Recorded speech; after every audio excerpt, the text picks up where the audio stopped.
all in. We came here to be fully available. No more holding back. The time is now. You are the hope of humanity.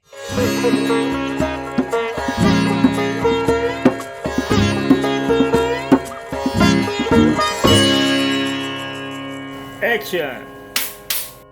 You are standing on the shoulders of giants. We are all empowered by heroes of the past who've been there and done that, who've been walking the path with integrity, who dedicated not only years but decades. Some of them gave their entire life to go deeper on their spiritual journey. And we can now benefit from the efforts and progress they made. We can tap into their field. We can receive their support. If we are open to value and welcome this wisdom which we provide on a silver tray, making it as accessible as possible in, for example, this Spirit of Yoga podcast. Welcome to a new episode of Wisdom in Motion, where we connect to the roots of yoga. And in today's episode, I am very enthusiastically sharing some of the original sources of the yogic wisdom tradition. So we will dive deeper into some truly inspiring examples, biographies, anecdotes of masters who have walked the path before us. But we will not only look at ancient heroes, but we will also connect to modern heroes, connect to someone like you. Participants, for example, of our 200-hour online yoga teacher training. I just came out of a celebration of the graduation of this certified intensive course, which we offer in a virtual format. And also, this graduation was an online party. And we connect in these live Zoom sessions from heart to heart. And in these graduation parties, the high vibe is very contagious, very, in a way, transmitting through the screens into everybody's heart. Yoginis from around the world, literally from all continents. Today, again in the call, literally all 5 major continents were represented in that global gathering. And the stories people were sharing, and the genuine integrity with which they were also sharing their worries and how they overcame any and all obstacle to go beyond all limitations, to deepen their yogic path, to, in a way, awaken on their spiritual journey. There was one lady, Catherine, who shared from her journey with blood cancer. And she thought she was out of it and would be able to go to an on-site, in-person yoga teacher training. But then she noticed that she has to stay close to the hospital.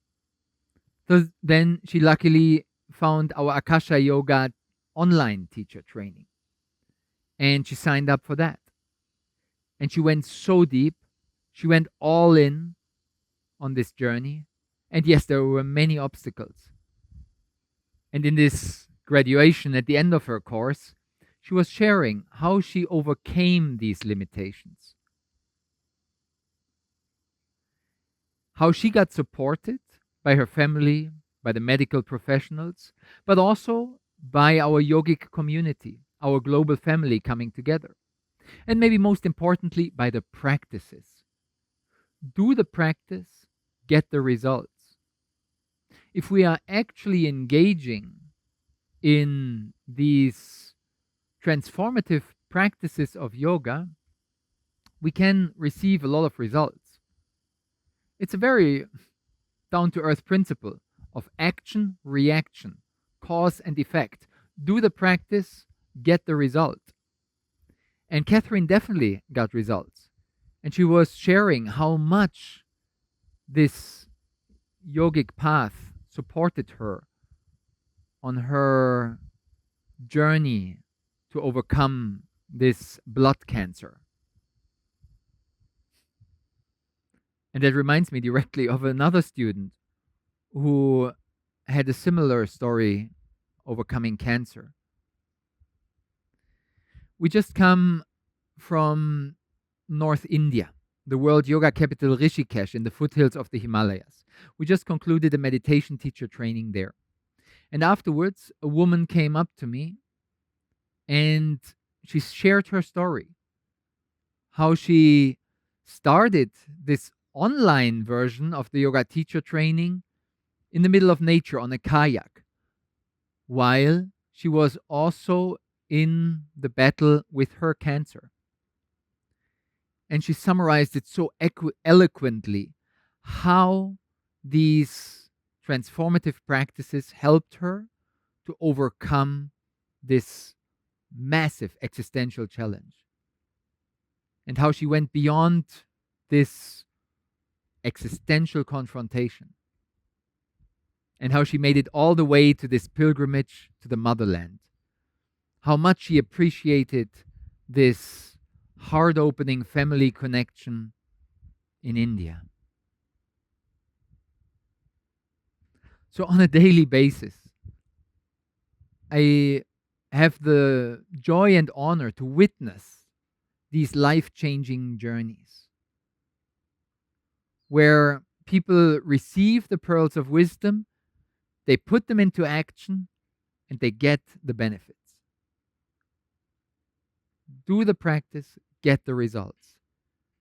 And it's true, it does flow more smoothly if we are together in this.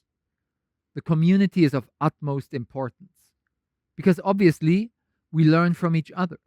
We get inspired by each other's examples.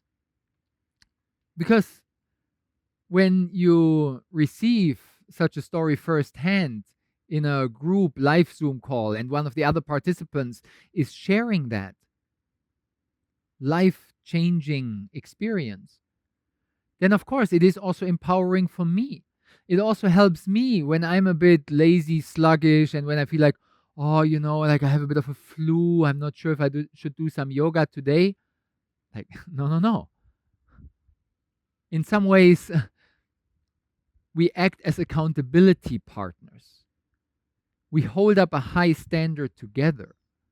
We get inspired by such heroes who practiced yoga in the hospital bed, who overcame their medical challenges, which are 7 or 11 times more difficult than my little flu.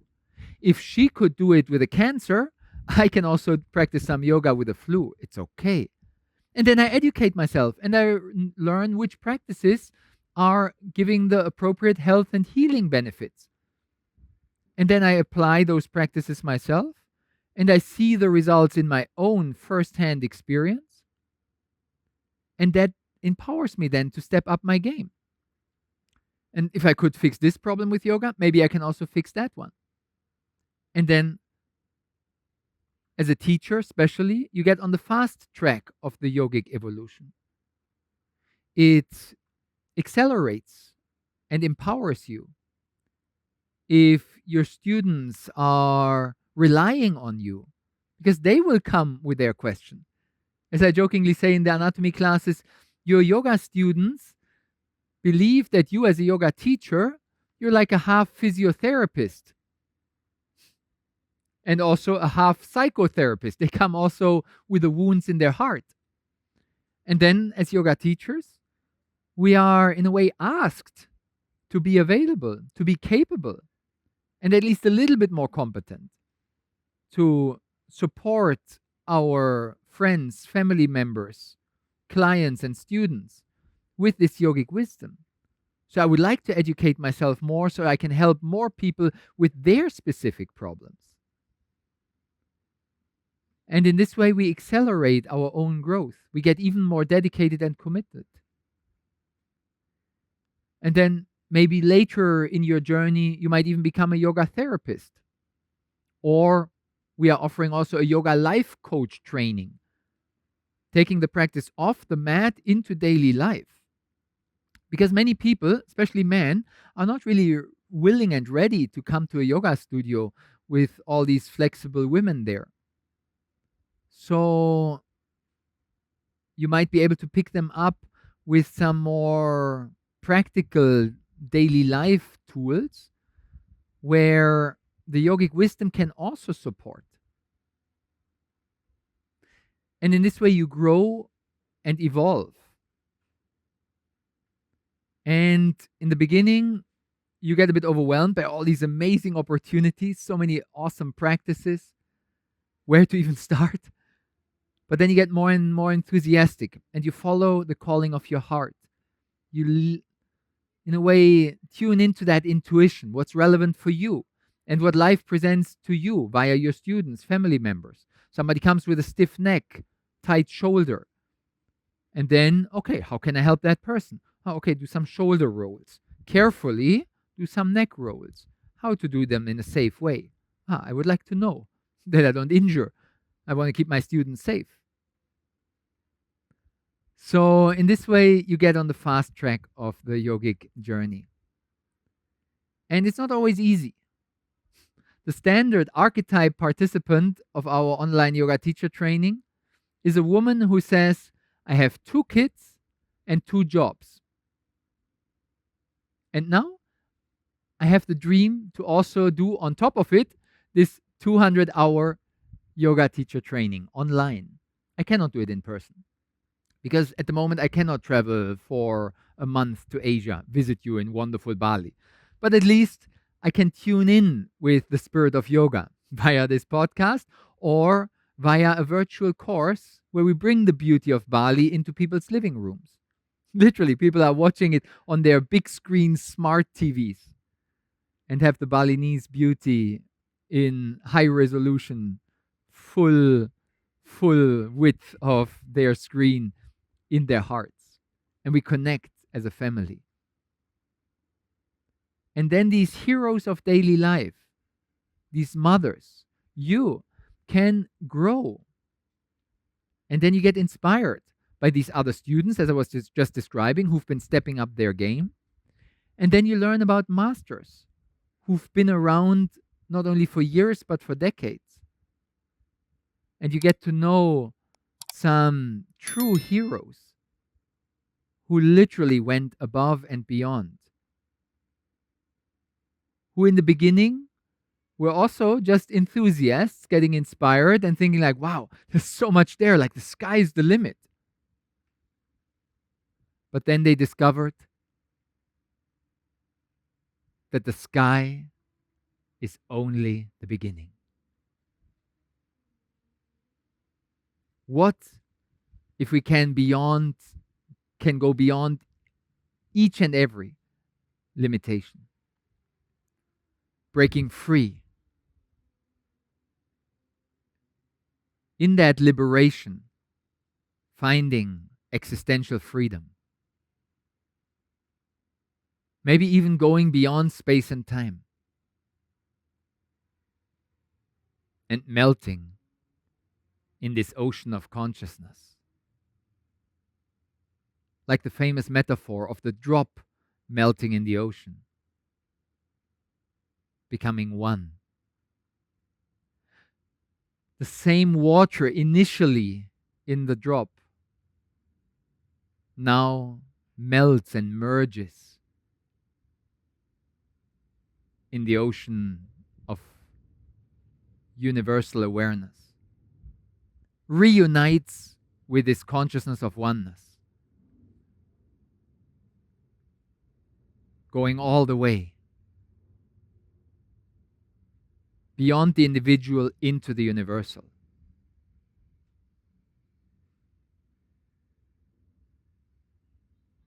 So this is the invitation. This is the promise of yogic wisdom.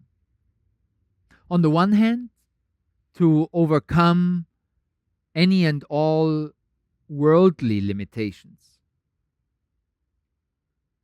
And yes, yoga can be used in this mundane physical context. Physiology, yoga therapy, medical interventions, health and healing is possible with advanced, dedicated yoga. Not just with stretching the hamstrings. You need more than that. But I've been spending a lot of time in India. And for example, I was studying a whole month with an Ayurvedic doctor who just graduated from 7 years of studying Ayurveda at a medical university in India. If you don't know, Ayurveda is the sister science of yoga, the science of regeneration, revitalization, maybe even rejuvenation. In the healing practices of Ayurveda, they don't just fix a flu. But in India, it is common that in these Ayurvedic hospitals, they are treating diabetes and other metabolic diseases. And they're even tackling cancer with Ayurveda. So the yogic wisdom and the Ayurvedic kitchen medicine, with all its remedies and panchakarma, holistic treatments, 5 actions of purification, very life-changing process. So they have so much in the worldly sphere to balance, harmonize. The yogic wisdom helps us to balance between the body and the mind with its emotions. Yoga means union between body and mind.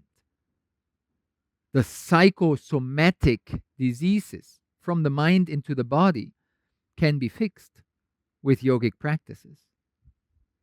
So you can learn more about this very pragmatic, applicable wisdom, tools to deal with such physiological and psychological challenges.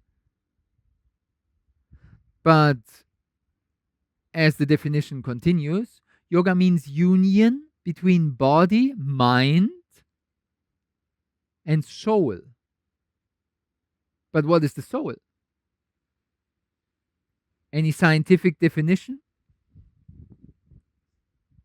It's a bit of a philosophical terrain where we are not 100% clear about what it actually means. There are different opinions which are contested. What is the soul? In many spiritual wisdom traditions, they refer to the heart as the seat of the soul. There's a deep ancient wisdom in that, which we find across the centuries and millennia, across the continents and traditions.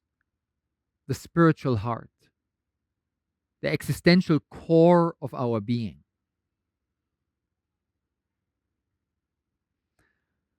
So the heart as the seat of the soul.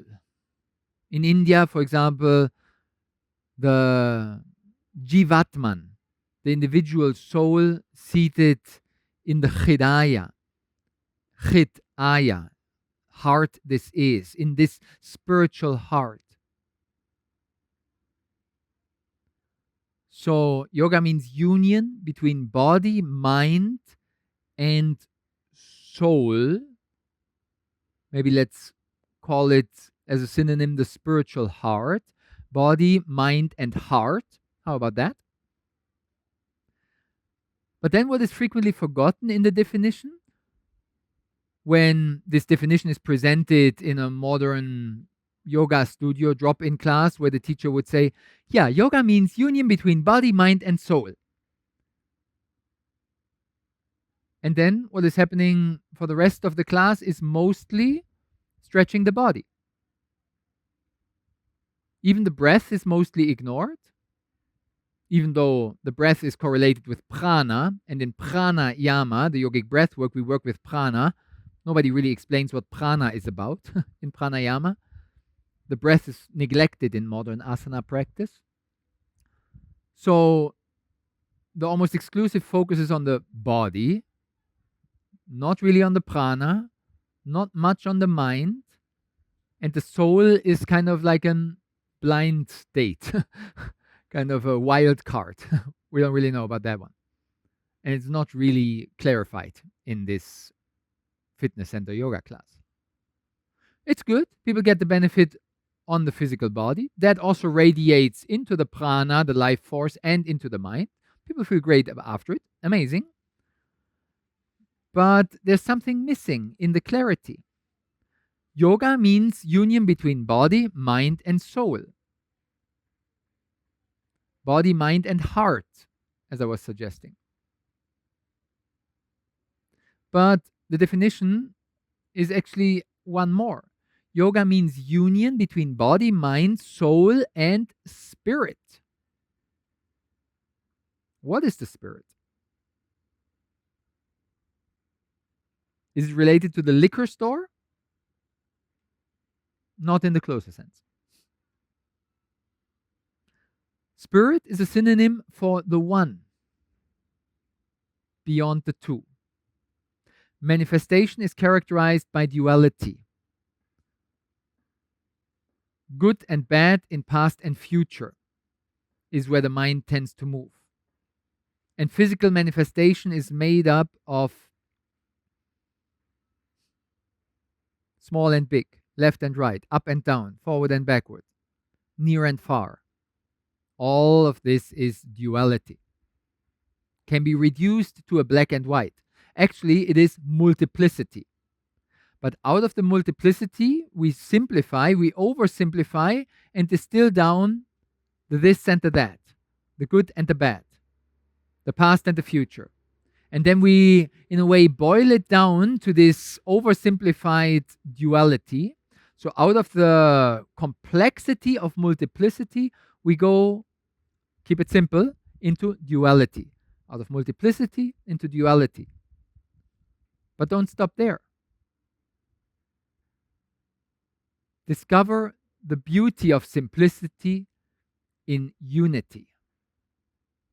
So multiplicity, duality, unity. The one. The consciousness of oneness. We mentioned before, the drop melts in this ocean of consciousness, reuniting with the source. So this oneness, this unity, is just another synonym for the spirit. The one without a second. The supreme absolute, transcendent reality. After this little definition excursion, back to our previous definition, yoga is the union between body, mind, soul, and spirit. But how to practice that? Coming back to our main topic, it's recommendable to get recommendations by people who've been there and done that. Who didn't only become experts of stretching their hamstrings, but who maybe might have developed some healing skills, yoga therapy, Ayurvedic wisdom of regeneration and rejuvenation, who learned how to deal with their mind and their emotions. Because these emotionally charged thoughts can be quite distracting and disturbing, especially in disruptive times that we are living in nowadays, where change is so exponentially accelerated. Technological development is just like through the roof. So how to deal in a pandemic, in an economical crisis, with the fear and anxiety of the mind, with a burden and stress which brings me at the edge of burnout. How to deal with the hopelessness, the depression.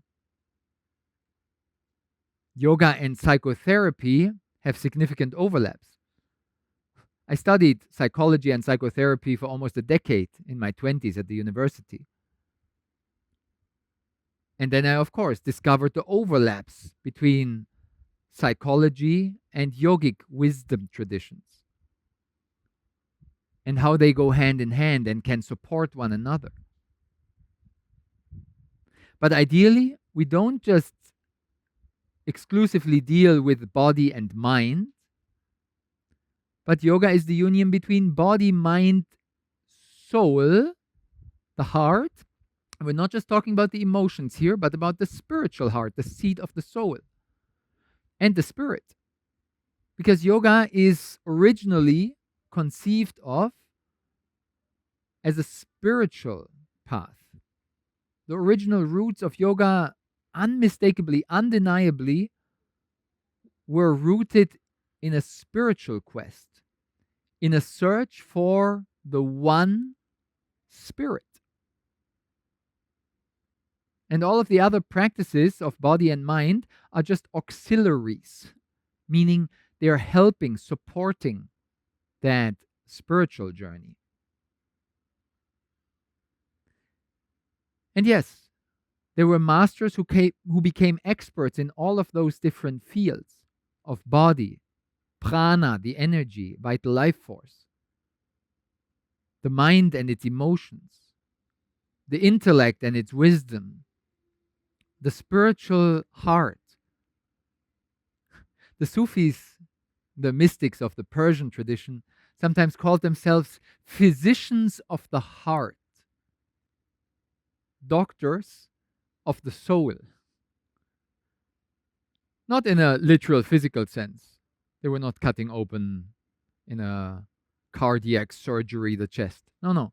Physicians of the heart, in a way, tempering, dealing with, fine tuning the soul, to align it with its purpose, to reconnect to spirit.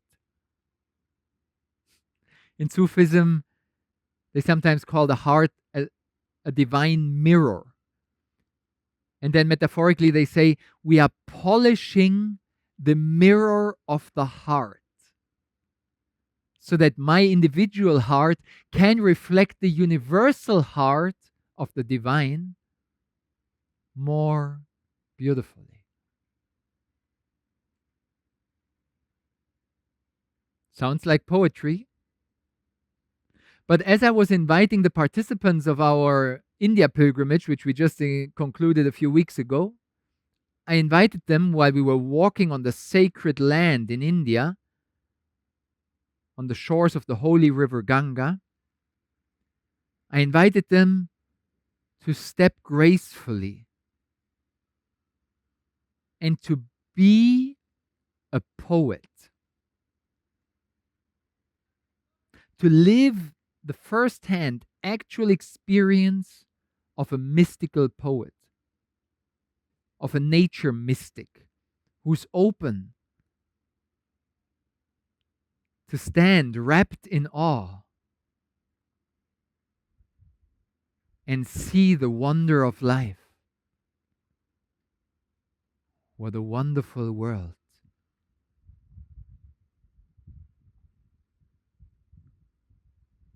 For that, we need to be sensitive and receptive. We need to be available to receive these sacred gifts. And as the Sufis would say, we need to polish the mirror of the heart, with a metaphor of we need to learn how to open our heart. And this is what we cultivate in our community, living with an open heart, trusting. As I was telling you, the stories of these heroic yoginis with 2 kids and 2 jobs, embarking on this yogic journey.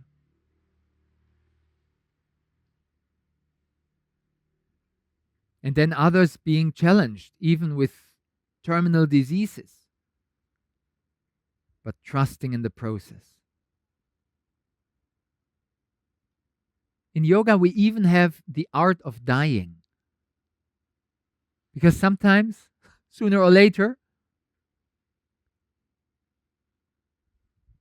after the moment of birth, the period of life, the moment of death will come.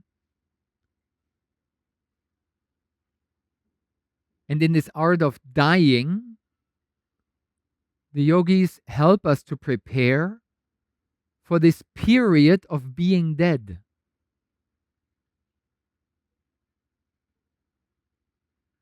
So yoga has a lot of wisdom on all levels: physical, energetic, emotional, intellectual, spiritual.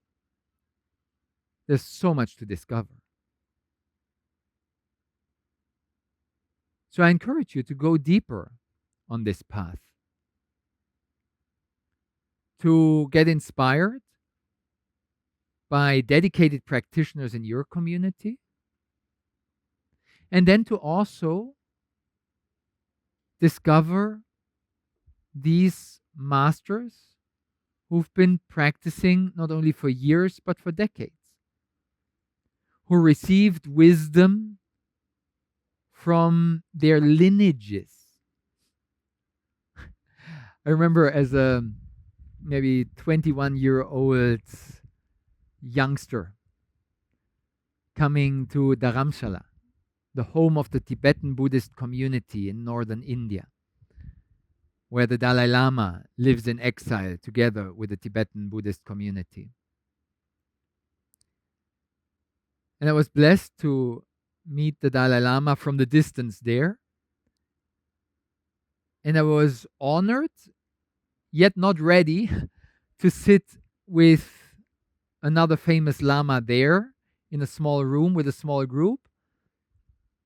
But it was a bit abstract for me at that time, I remember, when the master spent 1.5 hours to introduce his lineage. From the 8th century to the 9th century, this master, and then this master, and then that disciple, and then that.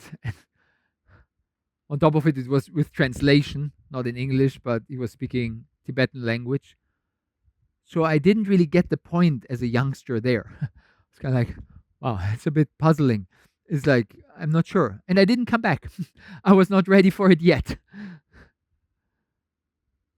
But now, after having been around for a few more decades, I can very much value this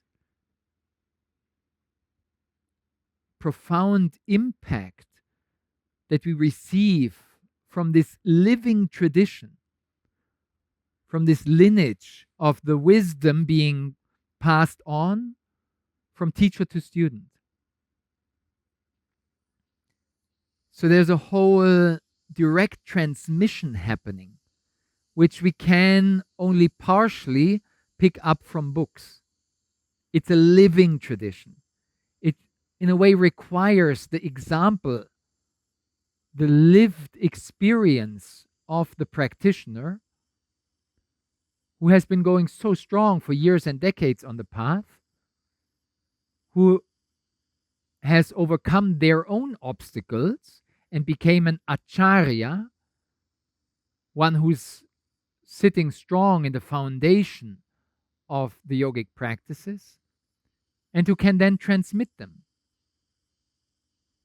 And there are so many areas of that. For example, famous mantra yoga. I'm not an expert in mantra yoga, but I have some teachers and friends who are utmost masters in that, where the master would have repeated the mantra tens of thousands of times, sometimes hundreds of thousands of times, or more. And that gives a certain charge, a certain momentum in the transmission, in the initiation, in the nyasa, where the energy of the mantra gets passed on in a potent, empowering way.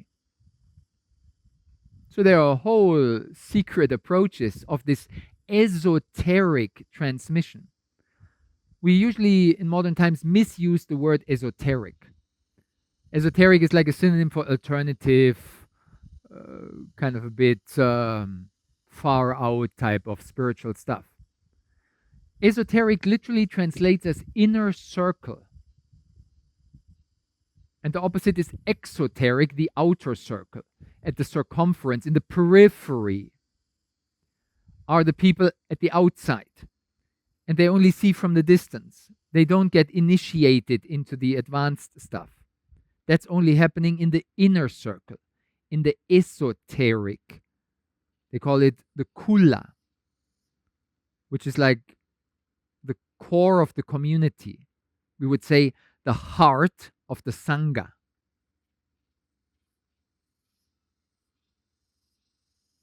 And there we can receive the pearls of wisdom presented on a silver tray. The timeless ancient wisdom being shared and made accessible. So that we, as dedicated practitioners, can receive, apply, benefit, master, and then in turn share with others. That's how spiritual lineages work at their core.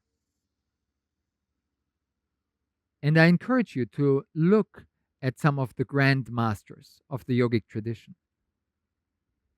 And best to read their biographies. Even better, read their autobiographies. That you don't have some journalist archive studied person telling about the spiritual life of the spiritual master. No, best is to receive it through their own words. And we're not just talking in the closer sense about yoga asana practitioners, but for example, heroes of karma yoga, selfless service, unconditional love, and detached, engaged action. Heroes of karma yoga, such as Mahatma Gandhi, who was bringing liberation to the people of India, who was supporting them in their quest for independence in a selfless way, going above and beyond all doubts to overcome the suppression of the British Empire, breaking free, at least partially. So get inspired by the autobiography of Mahatma Gandhi. He calls it autobiography, the story of my experiments with truth. Even though he's known to be the hero of the peaceful revolution. So he's known for the peacefulness, but he calls his life the story of my experiments with truth. So obviously he had a strong investment in that topic as well. Learn about that from his first-hand experience, how he overcame the obstacles, where he actually shares in this book how he's been not truthful in his childhood, in his youth, in his older age, how he's being truthful at the end of his life and clearing the record, leading with good example, to be transparent, to have the integrity of the virtues and ethics of the yogic wisdom, which in a way empowers him to stand up and represent the human rights, like others did, like Nelson Mandela,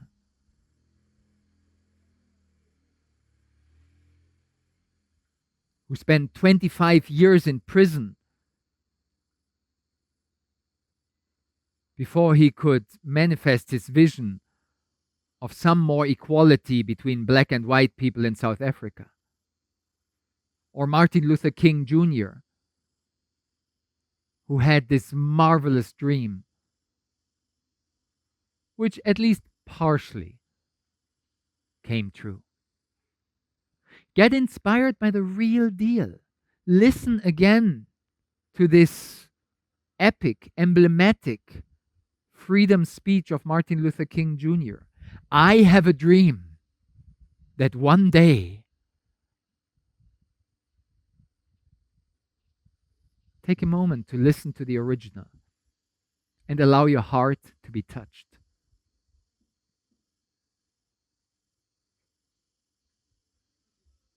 We are standing on the shoulders of giants. Allow yourself to be uplifted.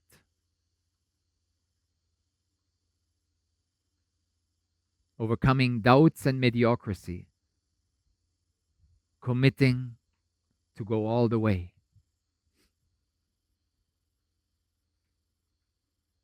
That's one of our mottos here in the Akasha Yoga Academy.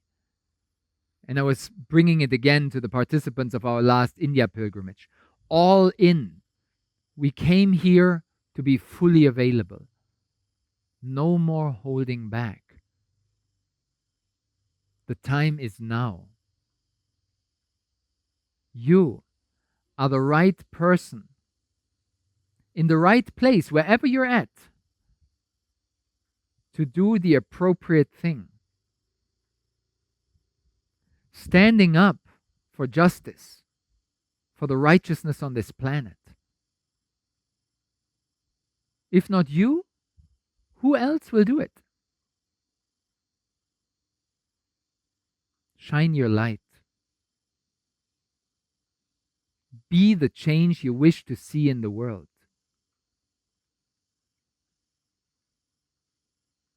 And it helps if you have connected inside of yourself to the bright white light, to this fire of the heart, to these insights flashing forth from the inspired heart mind. And it helps to get inspired by people in your surroundings, in your yogic community. And it supports you to get inspired by the masters in whose footsteps we are walking. Many of them were like trailblazers, paving the way, making it more easy and accessible for us. Get inspired by their example and follow their traces with enthusiasm, with that divine spark of the beginner's mind, of discovering, rediscovering this wonderful world with an open heart.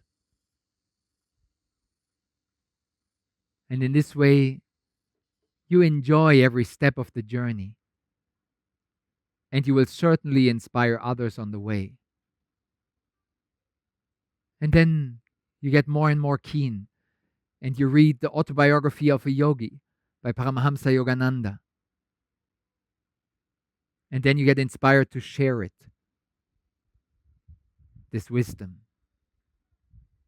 of yoga. And maybe you can distribute it even a bit more.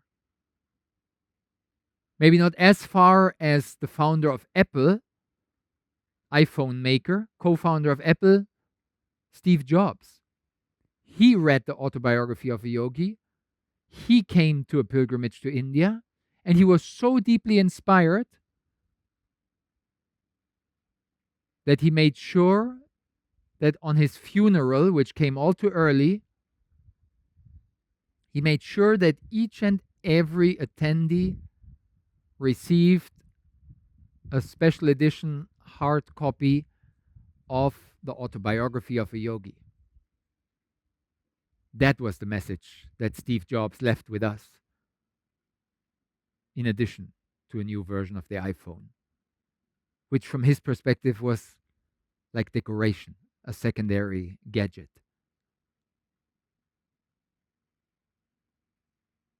He basically tried to bring the divine inspiration into the design perfection of these products. But the source, the core, is the spiritual inspiration that he was driven by. Did you know? If not, then research it and be a seeker and hopefully one day a finder.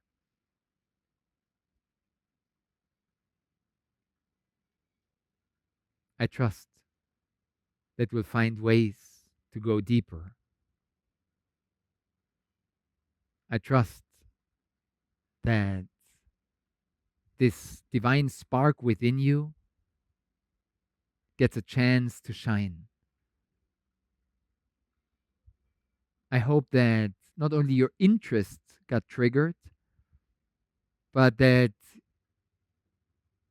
your fire of enthusiasm, this fire of the heart, got a bit more fuel to continue on this sacred journey we call life, to go deeper and beyond any and all obstacles, to shine your light. Trust me, it's urgently needed that you step up your game, because there's a lot of mess going on in this world, and we need people like you to share the inspiration. The world needs you. As one of my teachers would say, you are the hope of humanity.